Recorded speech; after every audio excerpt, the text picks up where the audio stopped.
रायपुर के राजा महाराज शारदानंद की बेटी विद्युत्तमा थी। छत्तीसगढ़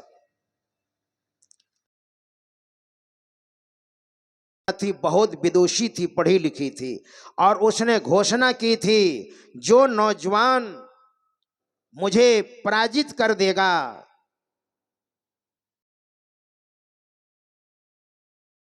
और राजा का दामाद पंडित शास्त्रार्थ करने के लिए हो जाते, सारे विद्वान पराजित। हम लोगों का बड़ा अपमान, विद्वान हैं और शास्त्रार्थ में ना एक बेवकूफ लड़का से इसकी शादी कराएंगे।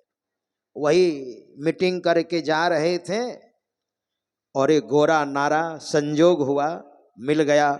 जिस डाल पर बैठा था उसी डाल को काट रहा था। तो पंडितों ने कहा यही महामूर्ख है, ऐ क्यों काट रहा है जी? कहा इसको घर ले जाना है। कहा काटोगे डाल को तो डाल के साथ तो तुम भी गिरोगे। कहा कैसे गिरूंगा, मैं डाल काट रहा हूं तो डाल ना गिरेगी, मैं कैसे गिरूंगा? तब पंडितों ने कहा यही है महामूर्ख है, चलो नीचे उतरो, तुम्हारी शादी होगी बढ़िया बढ़िया लड़की से, करोगे ना? हाँ तो चलो, हम जो जो बोलेंगे तुम केवल मौन हो करके जवाब देना, बोलना नहीं, और हम लोग स्पीकर बनेंगे तुम्हारा, बढ़िया लड़की से शादी करवाएंगे, चलो।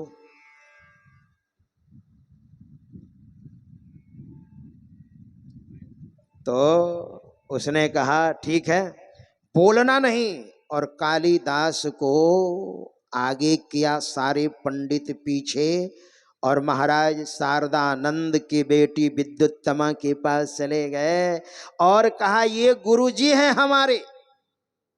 सारे विद्वानों ने कहा ये गुरुजी हैं और इसको पराजित कर दिया तो मानो हम सबके सब पराजित हो गए, और हे विद्युत्तमा तब हम सारे पंडित विद्वान आपको सर्टिफिकेट प्रमाण पत्र लिख करके दे देंगे कि हम पराजित हुए, आप विजयी हुए, लेकिन मेरे गुरुजी को पराजित कीजिएगा तब।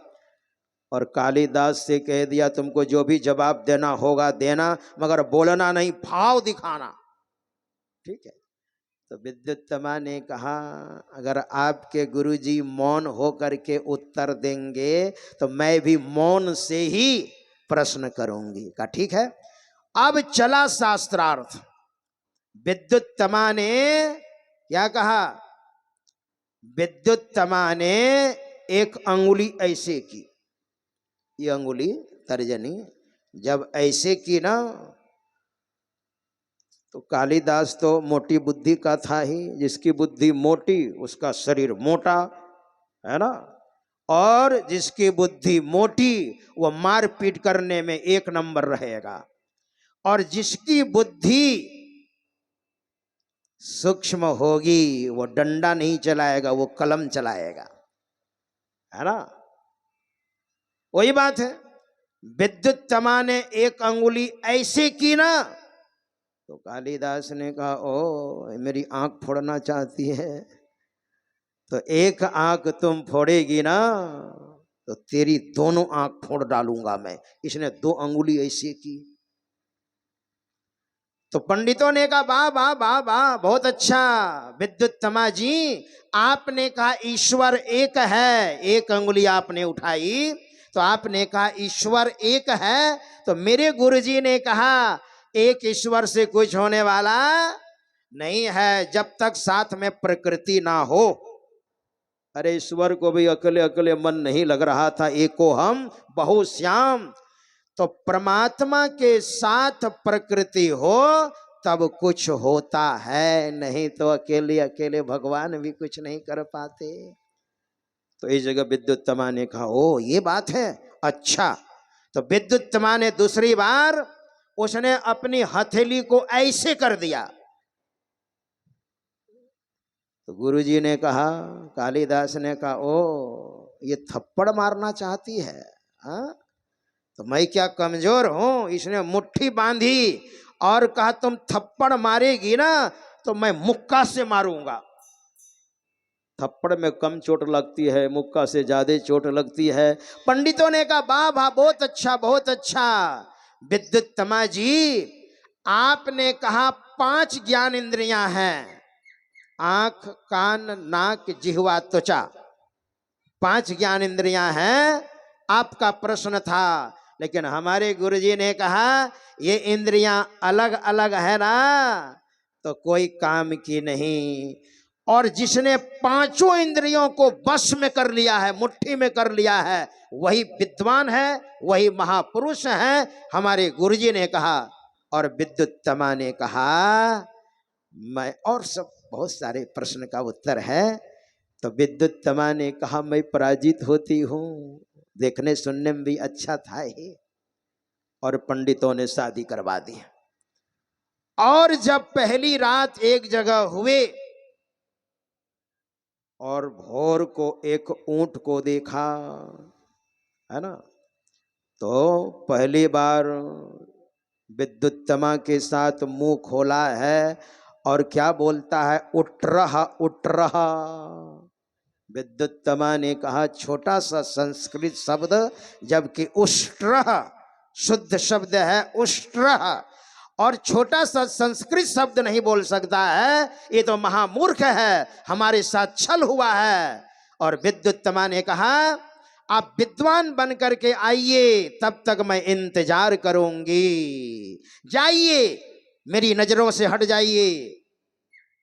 और मैं भारतीय संस्कृति में पली हूं, हिंदू लड़कियां एक बार शादी करती है, आपका इंतजार करूंगी, जब तक विद्वान बन करके नहीं आइएगा तब तक मैं इंतजार करूंगी, जाइए मेरी नजरों से हटिए। डांट लगाई। उनकी भी आत्मा थी, कालिदास की भी आत्मा थी, है ना, उनको भी चोट लगती थी बात।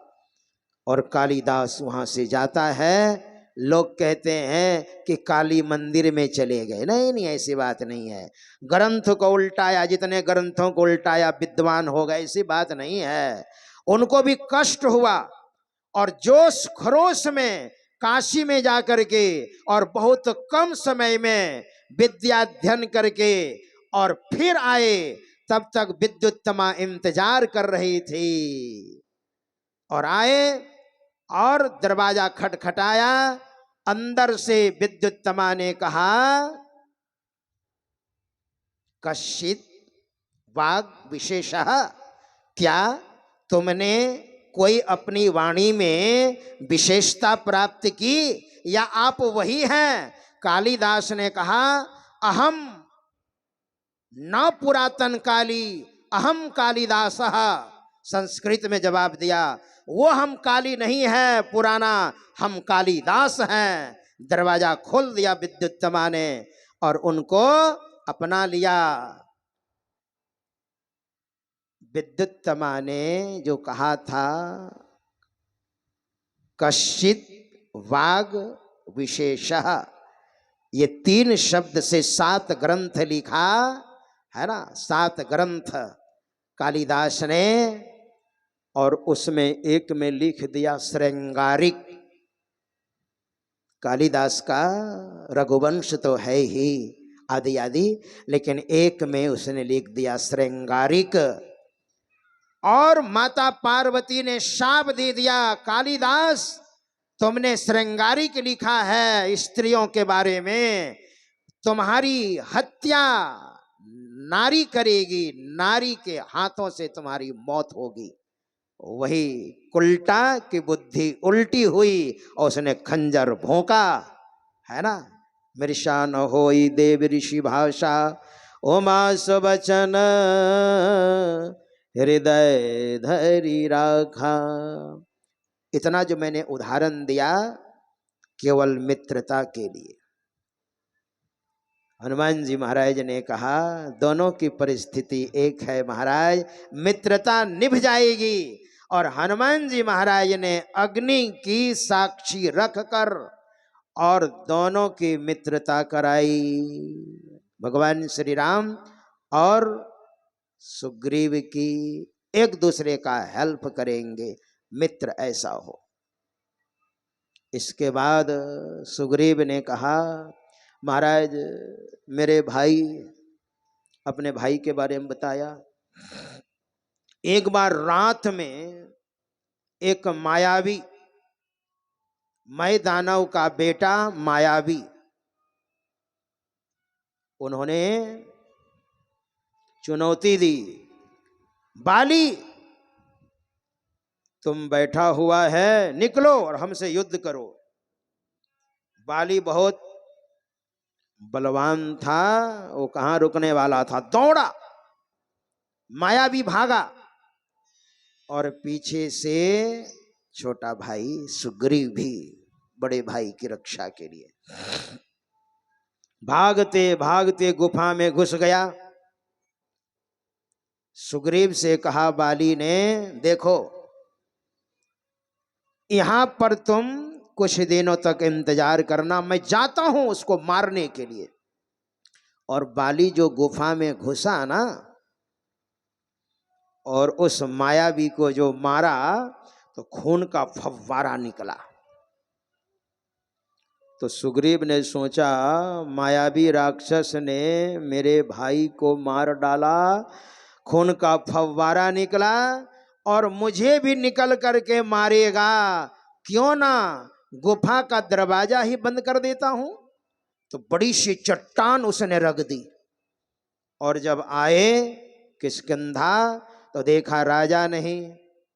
तो सुग्रीव को जनता ने, पब्लिक ने राजा बना दिया, बैठ गया राजा बन करके।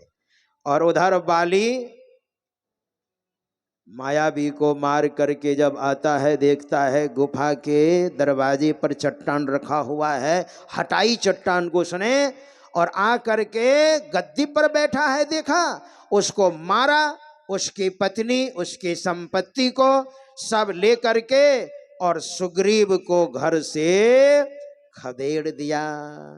और ऋषमुख पर्वत पर बाली नहीं जा सकता था, क्यों?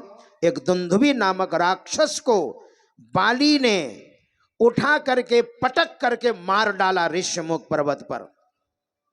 खून का फव्वारा मतंग मुनि के कुटिया तक पहुंच गया फव्वारा। तो मतंग ऋषि ने कहा, अरे बाली, तुमने निरपराध जीवों की हत्या करना बंद करो। तुमने दुंदुभी नामक राक्षस को क्यों मारा? बलवान हो गए हो, अगर दोबारा तुम इस पर्वत पर आया, ऋषमुख पर्वत पर, तो तेरी गर्दन गिर जाएगी जमीन पर। इसलिए बाली वहां नहीं जा सकता था। सुग्रीव ने सारी कहानी सुनाई। भगवान ने कहा कोई बात नहीं है। और जानते हैं महाराज, ये 7 ताल का पेड़ आप देख रहे हैं ना, बाली इतना बलवान है कि एक बाण मारता है और एक ही बाण से 7 ताल के पेड़ों को छेद कर, एक ही बार में छेद कर देता है। महाराज बहुत बलवान है।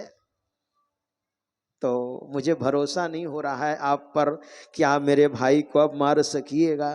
तो भगवान ने भरोसा दिलाया। भगवान ने तरकस से एक बाण निकाला और मारा 7 ताल के पेड़ों को।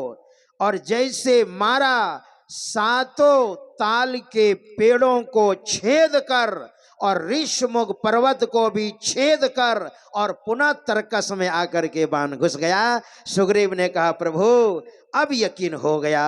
सुन सुग्रीव मारी हाँ, बाल ही एक ही बाण, ब्रह्म रुद्र शरणागत,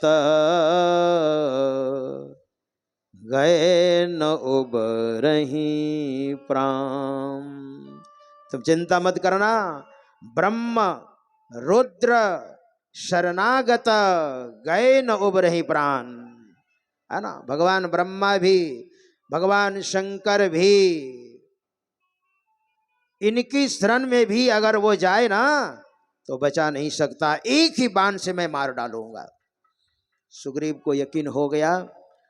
लेकिन भगवान ने कहा तुम दोनों भाई तो समवयस्क हो, हम सकल हो, एक ही तरह के देखने में लगते हो, तो कैसे होगा? तो ऐसा करते हैं ना, तुम दोनों भाई लड़ो, जाओ, और मैं छिप करके पेड़ के ओट से देखूंगा।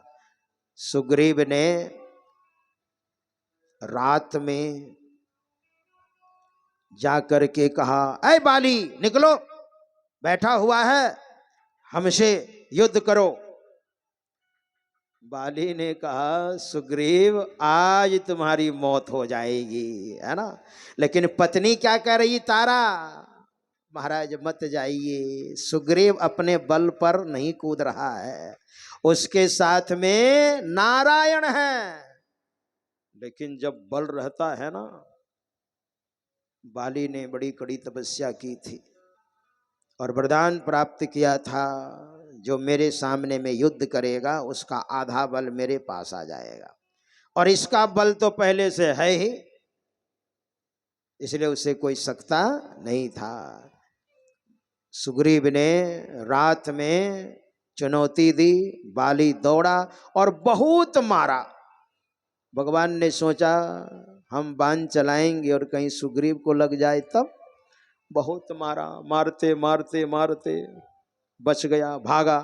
भगवान श्री राम के पास आने के बाद कहा, प्रभु अगर मरवाना ही था तो इस तरह से क्यों? आपने तो कहा था बाण चलाऊंगा और आप पिटवा रहे थे और मैं पिट रहा था और आप मुस्कुरा रहे थे, यही विचार आपका है? भगवान ने कहा, कैसे बाण चला था, तुम दोनों एक तरह के लग रहे थे, लेकिन हाँ अब माला पहना देता हूं, ठीक है ना। माला पहनाई और स्पर्श कर दिया, सब दर्द ठीक हो गया, और फिर चुनौती दी, युद्ध हुआ, और भगवान ने छिप करके बाली को मारा, धड़ाम से गिर जाता है बाली। बाली ने कहा, हृदय प्रीति मुख बचन कठोरा, बोला चितई राम की ओरा। राम सिया राम सिया राम जय जय राम, राम सिया राम जय जय राम।